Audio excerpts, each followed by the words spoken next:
آقا ما روزای اول بود پاپچی نصب کرده بودیم، خب میخواستیم بریم دیگه بازی کنیم. ما یه رفیقی داشتیم به اسم امیر. این امیر 1 سال قبل ما پاپچی بازی میکرد و دیگه به همه جای مپ عادت داشت و میدونست دیگه مثلا قانا چجوریه، کدوم قان خوبه، کدوم قان بده و غیره. این اومد واسه ما راهنما که ما تو بازی سردرگم نشیم.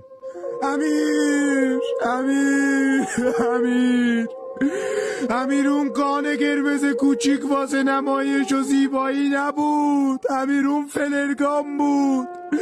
میگفتی پیدا کردید بدید به من، میرم از دور میزنم نگاه کنید.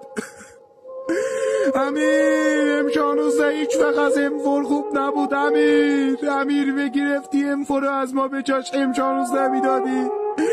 میگفتم این چرا سه تا تیر میزنه، میگفتی اون خوبه، کانای خوب اونجوری تیر میزنن. امیر ای دبلو میگرفتی کار نبوداش میدادی، میگفتی این تیراش کمه، این خیلی کار بدیه، تیراش کم پیدا میشه، اون همیشه تیراش هست. امیر لاشی بازی هنر بود، تو هنرمند